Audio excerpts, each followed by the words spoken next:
दोस्तों जय हिंद और आप सभी का वेलकम है आपके प्रीतम एकेडमी में और मैं हूं पंकज कुमार।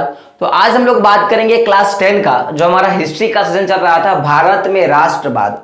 तो इसी चैप्टर को हम लोग आगे बढ़ाएंगे और इस वीडियो के बाद एक जो वीडियो आएगा जिसमें हम लोग भारत छोड़ो आंदोलन के बारे में बताएंगे और ये जो टॉपिक होगा, ये जो पूरा जो भारत में राष्ट्रवाद का जो ये पूरा सेशन चला ये खत्म हो जाएगा। ठीक है, तो हम लोग पिछला जो हमारा क्लास था इस चैप्टर पे, तो वो टॉपिक क्या था कि सामूहिक अपनेपन का भाव।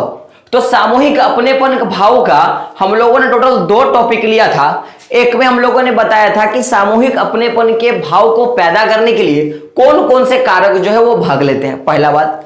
तो उसमें हम लोगों ने देखा था कि कुछ प्रतीक होते हैं और कुछ, मैं बोल सकता हूं कि कुछ रूपरेखा या कुछ आकृतियां होती हैं जिनको देखने के बाद लगता है कि नहीं, ये जो आकृति है वो हम सबको जोड़ने का काम करता है। जैसे हम लोगों ने स्वराज के तिरंगा का बात किया था, जैसे हम लोगों ने बंगाल में चल रहे स्वदेशी आंदोलन के तिरंगे का बात किया था, हम लोगों ने 8 कमल के फूल के बारे में बात किया था, अर्धचंद्र के का बात किया था। ये बहुत सारे प्रतीक थे।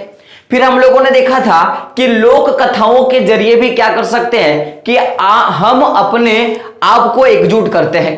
तो उसमें से हम लोगों ने दो जनों का नाम लिया था। एक तो बंगाल के रविंद्रनाथ टैगोर थे और एक मद्रास के शास्त्री जी थे, जिन्होंने क्या किया था, लोक कथाओं को इकट्ठा करने का, संग्रह करने का काम किया था और उनके जरिए लोग आपस में जुड़ते चले गए। हम लोगों ने इसके बारे में देखा। तो पहला क्लास में हम लोगों ने सामूहिक अपने के भाव को पैदा करने के कारक और कारण के बारे में देखा। फिर हम लोगों ने उनके बारे में देखा। एक और जो पॉइंट बाकी रह गया था वो रहा था इतिहास के बारे में। हम लोगों ने देखा था कि सामूहिक अपनेपन के भाव को अगर पैदा करना है तो इतिहास जो है और जो साहित्य है वो भी बहुत बड़ा भूमिका अदा करता है। क्योंकि आज हम लोग गांधी जी को महान बोलते हैं, सुभाष चंद्र बोस को महान बोलते हैं, तो कारण क्या है कि हम लोग अपने पाठन के आधार पे जो भी इतिहास को हम लोग पढ़ रहे हैं इसमें इन लोगों को महान बताया गया और इनके जरिए हम लोग, हमारा देश आजाद हुआ, इसीलिए हम इनको महान बोलते हैं। समझ रहे हो मेरी बात? तो उस समय का जो इतिहास पढ़ाया जा रहा था स्कूलों में या जिस तरह का इतिहास बनाया जा रहा था, उस इतिहास में कुछ ना कुछ चेंजेस किया गया, यानी कि इतिहास का पुनर्व्याख्या किया गया, इतिहास को फिर से लिखा गया। यानी कि जिस तरह का इतिहास लिखा गया था ब्रिटिश शासन के दौरान जब बच्चे पढ़ रहे थे, तो उसमें क्या किया गया, कुछ चेंजेस किया गया और उस इतिहास के चेंज करने के कारण क्या हो गया, सामूहिक अपनेपन का भाव पैदा हुआ।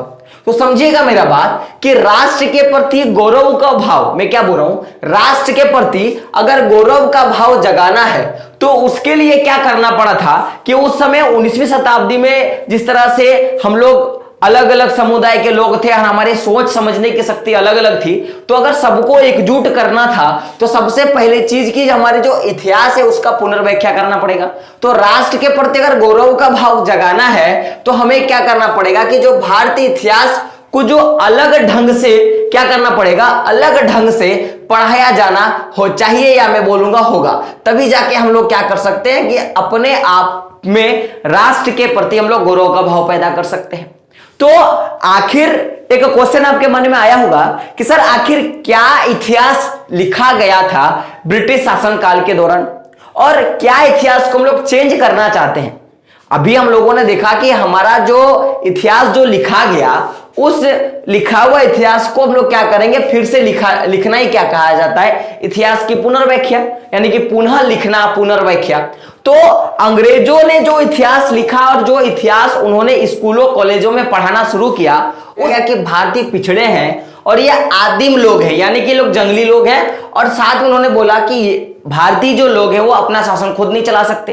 तो सोचने वाली बात है, अगर कोई भावी पीढ़ी को अगर ये बार बार बोला जाएगा कि तुम इस लायक नहीं हो, तुम इस लायक नहीं हो, तुम इस लायक नहीं हो, तो जाहिर सी बात है कि कहीं ना कहीं आपका माइंड जो है वो वॉश हो जाएगा और आप उसी आधार पे क्या करोगे, चलने लगोगे। तो जितने भी राष्ट्रवादी नेता है उनको लगा कि सबसे पहले इस मानसिकता को चेंज करना पड़ेगा और हमारी जो आने वाली जो पीढ़ी है या वर्तमान की जो पीढ़ी है, अगर इसको हम लोग नए तरह से शिक्षा देने का काम करेंगे तो हम लोग क्या करेंगे, हमारी जो सामूहिक जो भाव है, एकीकरण का जो भाव है वो जल्दी क्या होगा, तय होगा। तो अब जब इन सारी चीजों पे बदलाव किया जाना था, यानी कि इतिहास को एक अलग ढंग से पढ़ा जाना था, तो सबसे पहले इसके जवाब में, इस इतिहास के जवाब में भारतीय लोगों ने कुछ काम किया। तो इन्होंने क्या किया कि सबसे पहले कि इस चीज को मिथ्या करना होगा कि हम लोग पिछड़े हुए हैं और हम लोग आदिम लोग हैं और अपना शासन खुद नहीं चला सकते, इस चीज को सबसे पहले मिथ्या करना होगा। तो इस चीज को मिथ्या करने के लिए भारतीय लोगों ने क्या किया कि जो अपनी महान उपलब्धियां हैं, यानी कि पीछे की जितने भी महान उपलब्धियां हैं उनको खोजने के लिए ये लोग क्या करने लगे, अतीत की ओर जाने लगे कि हम लोग भी पहले शासन चलाते थे, हम लोग भी थे कि इनको खदेड़ डाले थे, हम लोग थे कि हमारे पास इतना सोना चांदी था। इस तरह के चीजों को ये लोग ढूंढने लगे, यानी कि अपने इतिहास को, कि जो पीछे का जो इतिहास था, जब हमारे पास पुराने जो लोग होते थे, चाहे अशोक का मैं बात करूं या चंद्रगुप्त मौर्य का मैं बात करूं, तो इन सारी के इतिहास को ये लोग क्या करने लगे, खोजने लगे कि हमारे पास ऐसे राजा थे, अशोक थे जिन्होंने पूरे विश्व को जीता था, हमारे पास चंद्रगुप्त मौर्य जैसा परम प्रतापी नेता था। इस तरह की जो इतिहास है ना, उसको ढूंढना ये लोग क्या करने लगे, शुरू करने लगे। तो अब इस तरह के इतिहास को अपने भूत वाली जो उपलब्धियां थी, महान उपलब्धियां, इनको खोजने के लिए कुछ ना कुछ तो कार्य किया होगा ना।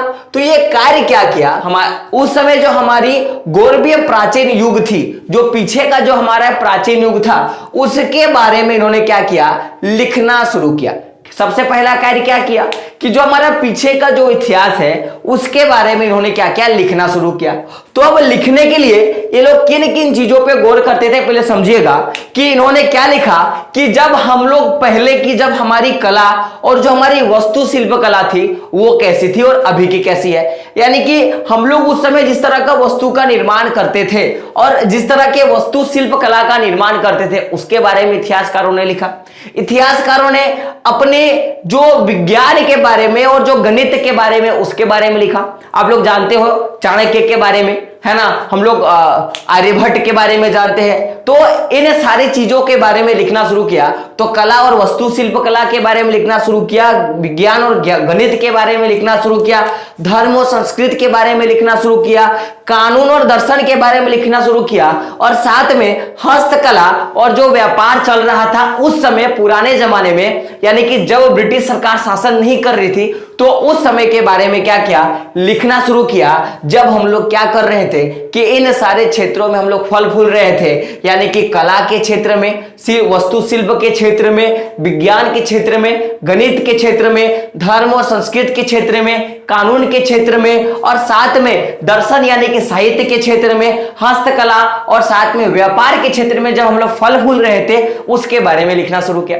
तो लिखने का कारण क्या था, कारण ये तो जान के लिखा गया ताकि हम लोग अपने समाज को ये दिखा सके कि पहले जो हमारी स्थिति थी वो कितनी अच्छी है और वो स्थिति हमारी नहीं है जो अंग्रेज हमें क्या कर रहे हैं, बता रहे हैं।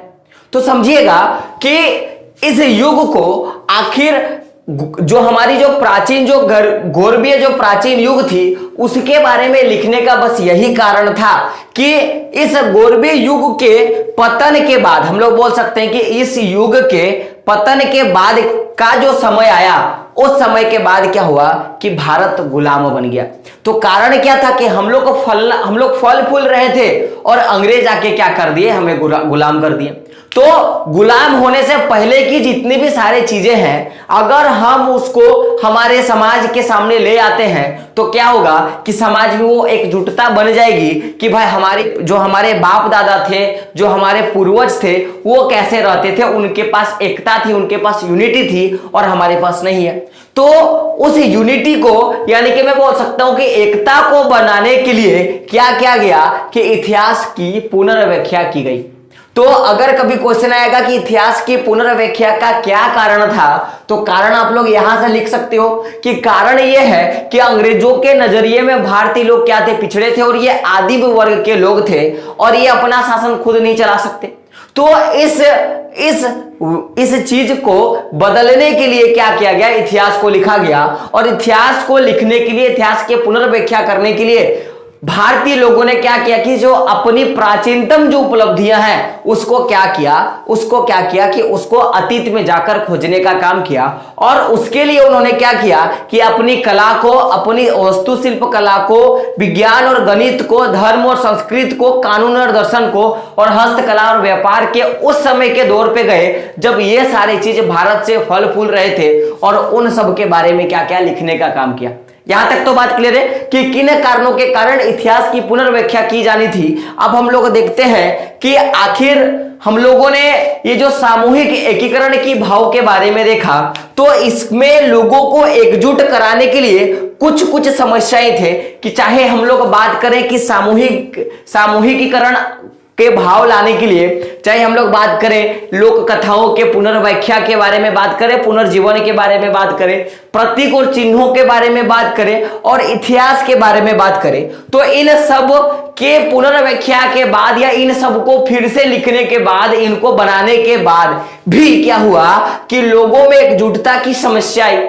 तो कारण क्या था कि इतना सारा काम करने के बाद भी लोगों की एकजुटता में कमी आई थी। तो कारण क्या था कि जितना भी अतीत, चाहे आप बात करो लिखा गया, या जितना भी चेंजेस किया गया इतिहास में, या जितने भी लोक कथाएं लिखी गई उनको संकलित किया गया, या जितने भी चिन्ह परिपाटिका का, छवि का जितना भी बनाया गया, तो सब में क्या था कि सब में बस हिंदुओं का अतीत था। यानी कि अगर आप पिछले, अगर हमारे अतीत को देखोगे, जिस गौरववान अतीत को हम लोग गा रहे हैं, या जो भी अतीत को हम लोग फिर से लिख रहे हैं, इसमें केवल हिंदुओं का अतीत था, पहला कारण। दूसरा कारण क्या था कि जिन छवियों का सहारा हम लोग लेकर, चाहे आप भारत माता का छवि की बात कर लो या प्रतीक का बात कर लो, तो जितना भी हम लोग छवि का सहारा ले रहे थे, सारे छवि क्या थे? हिंदू प्रतीक थे। तो इन सभी के कारण कि हमारा जो अतीत था उसमें हिंदू राजाओं के बारे में, हिंदुओं के बारे में ज्यादा व्याख्या था। और जितने भी हम लोग छवियों का सहारा ले रहे थे, जैसे आप भारत माता की छवि का बात करो, या हम लोग बात करेंगे विख्यात छवि का हम लोग बात करें, तो सब में हिंदुओं का प्रतीक था। तो इसीलिए जो बाकी जो अन्य समुदाय थे वो अपने आप को क्या कर रहे थे? अलग थलग महसूस कर रहे थे, और इसी कारण से एकजुटता की समस्या जो है वो उत्पन्न हो रही थी। तो कभी अगर आपके पास क्वेश्चन आएगा कि लोगों की एकजुटता की समस्या का क्या कारण है, कि लोग एकजुट नहीं हो पा रहे थे, इसका क्या कारण है, तो आप लोग बोलोगे कि जिस गौरवशाली अतीत का हम लोग गुणगान कर रहे थे, उस अतीत में हिंदुओं का अतीत था, पहला बात। दूसरा कि जिन हम लोग छवियों का सहारा ले रहे थे, उन छवियों में हिंदुओं का प्रतीक था। तो इसीलिए जो समुदाय है, जो अन्य समुदाय जो है, वो खुद को अलग थलग महसूस कर रहे थे। समझ में आ गया? तो हम लोगों ने अभी तक जो पूरे चैप्टर में देखा, अब थोड़ा हम लोग उसका निष्कर्षण देख लेते हैं भाई, कि अभी तक सर ने जितना भी कुछ पढ़ाया तो इसमें क्या क्या चीजें था और किन किन चीजों में हम लोगों ने बहस किया पूरे 20-22 क्लास में। तो समझिएगा, सबसे पहले हम लोग बात करते हैं आंदोलन के बारे में। तो अंग्रेज सरकार के खिलाफ जो हमारा बढ़ता हुआ जो गुस्सा था, इस बढ़ते हुए गुस्से ने क्या किया कि भारतीय समूहों को और जो भारतीय वर्ग है उनको स्वतंत्रता के साझा संघर्ष में, यानी कि एक ही संघर्ष में क्या किया? खींचने का काम किया। बात को समझ रहे हो कि जो अंग्रेजों के शासन के प्रति जो हमारा गुस्सा था, ये गुस्सा क्या किया कि भारत के जो विभिन्न समूह है या जो भारत के विभिन्न वर्ग है उनको क्या किया? एकजुट करने का काम किया। हम लोगों ने पढ़ा था कि राष्ट्रवादी भावना तब प्रेरित होती है जब लोग किसी एक मांग के लिए पूरा देश लड़ जाता है, और वो मांग क्या था? स्वतंत्रता का। क्या था? स्वतंत्रता का। पहला हम लोगों ने देखा। दूसरा अगर हम लोग बात करें तो महात्मा गांधी ने पूरे आंदोलन का नेतृत्व किया, यानी कि भारत को आजादी दिलाने तक महात्मा गांधी ने काम किया। तो गांधी जी के नेतृत्व में कांग्रेस ने क्या किया? गांधी जी के नेतृत्व में कांग्रेस ने कुछ तो काम किया, जो भी हम लोगों ने देखा। तो हम लोगों ने क्या देखा कि जितने भी असंतोष और जितनी भी परेशानियां थी किनके पास? लोगों के पास। तो उनको स्वतंत्रता के जो संगठित जो आंदोलन हुआ, स्वतंत्रता के लिए जो संगठित आंदोलन हुआ, तो उनमें सभी के परेशानियों को और सभी के जो मन की जो भावना थी, उनके जो विचार था, उनको सहमति करने का क्या किया गया? प्रयास किया गया। तो पहला हम लोगों ने क्या देखा कि जिस तरह का गुस्सा हमारे समाज में था, इस गुस्से ने एक साझा संघर्ष का भाव पैदा किया स्वतंत्रता का। फिर हम लोगों ने देखा था कि महात्मा गांधी के नेतृत्व में कांग्रेस ने क्या किया कि जितने भी अलग अलग समुदाय सबके असंतोष और परेशानियों को क्या किया कि स्वतंत्रता के संगठित आंदोलन में उनको लेने का काम किया, और उन्हीं घटनाओं के माध्यम से क्या हुआ, देश को आजादी मिली। साथ में हम लोगों ने देखा कि आंदोलन के जरिए देश के सभी लोग क्या हुए कि एकता के सूत्र में बंध गए। क्या हो गए? एकता के सूत्र में बंध गए और बंधने का प्रयास किया। और हम लोगों ने देखा कि इन जितने भी आंदोलन में जितने भी लोग भाग लिए, आंदोलनों में जितना भी हिस्सा लेने वाले जितने भी समूह और वर्ग थे, वो लोग क्या क्या थे, उनके पास अलग अलग आकांक्षाएं और उनके पास अलग अलग अपेक्षाएं थी, तो उनके साथ हिस्सा ले रही थी। अब हम लोगों ने एक चीज देखा था, सबसे बड़ा चीज कि जितना भी आंदोलन हुआ उसमें अलग अलग समुदाय के लोग और अलग अलग जाति धर्म के लोग भाग ले रहे थे। तो उन सभी समुदायों और जातियों के जो मैं बोलूंगा जो उनका डिमांड था स्वतंत्रता के प्रति और आंदोलन का उनका अलग अलग मानसिकता था, तो उन सभी मानसिकताओं के साथ क्या किया गया कि सभी लोगों ने आंदोलन पे भाग लिया। तो जब लोगों की सोचने की एक चीज के बारे में सोचने की शक्ति अलग अलग होगी, तो जाहिर सी बात है कि झगड़ा होगा। तो उन सारे झगड़ों को, या मैं बोलूंगा कि जो शिकायतें थी वो व्यापक रूप से थी, तो उन शिकायतों को कम करने के लिए और औपनिवेशिक शासन को अपने आप को मुक्त कराने के लिए कुछ अलग अलग काम किया, लेकिन सबका अर्थ क्या था? एक था। मैंने क्या बोला कि जो भी शिकायतें, क्योंकि देखो लोग तो अलग अलग समुदाय के लोग अलग अलग तरह से अपनी समस्याओं को लेकर आंदोलन में हिस्सा ले रहे थे, तो जो शिकायतें थी वो व्यापक थी, यानी कि बहुत ज्यादा शिकायतें थी। तो उन शिकायतों के लिए मैं बोल सकता हूं कि उन शिकायतों के कारण ही औपनिवेशिक शासन में क्या किया गया कि औपनिवेशिक शासन को मुक्ति कराने का अर्थ क्या था, लोगों को अपना अपना था। कोई लोग जो था वो लोग अपने कर्म के कमी के लिए आंदोलन में आए थे, कोई लोग अपने क्षेत्र को बढ़ाने के लिए आए थे, कोई लोग अपने बिजनेस को बढ़ाने के लिए आए थे। तो सबका अर्थ अलग अलग था, लेकिन रूप क्या था कि सबको आजादी होना है। तो इतना जो भेदभाव देखने को मिला, इस भेदभाव को कम करने के लिए कांग्रेसों ने क्या किया कि हमेशा जितने भी विचार हैं, जितने भी समस्याएं हैं, उनको हल करने का प्रयास किया। और उन समूहों के जो, और ये चीज को भी उन्होंने देखा कि अगर हम लोग एक समूह के मांग को पूरा करते हैं तो उसके चलते जो दूसरा समुदाय है वो हमसे दूर ना जाए। तो इस तरह का काम जो है वो कांग्रेस, गांधी जी के नेतृत्व में कांग्रेस ने किया।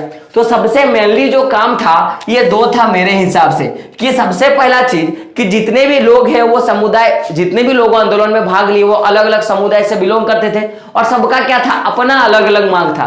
तो उन अलग अलग मांगों को रखते हुए ये देखना कि हम लोग क्या करें कि एक के मांग को पूरा करें तो दूसरा जो समूह है वो अलग ना हो जाए। तो इन सारी चीजों को मेंटेन करके क्या किया, गांधी जी ने स्वतंत्रता संग्राम चलाया और अंततः हम लोग क्या हो गए, आजाद हो गए। तो अब जो हमारा नेक्स्ट टॉपिक रहेगा उसमें हम लोग भारत छोड़ो आंदोलन के बारे में देखेंगे, और इस टॉपिक से हर साल आपको क्वेश्चन देखने को मिलेगा। तो जो लोग चैनल पे नए हैं क्या करना है, प्रीतम एकेडमी को सब्सक्राइब कर लेनी है और बेल का आइकन जो होता है उसको भी प्रेस कर देनी है। और दोस्तों एक बात, आज का क्लास कैसे लगा आपको कमेंट बॉक्स में जरूर बताना है, और आपको क्या समझ में नहीं आया इसके बारे में भी कमेंट बॉक्स में बताना है। तो मिलते हैं अगले वीडियो में, तब तक के लिए जय हिंद, जय भारत और आपका दिन शुभ हो।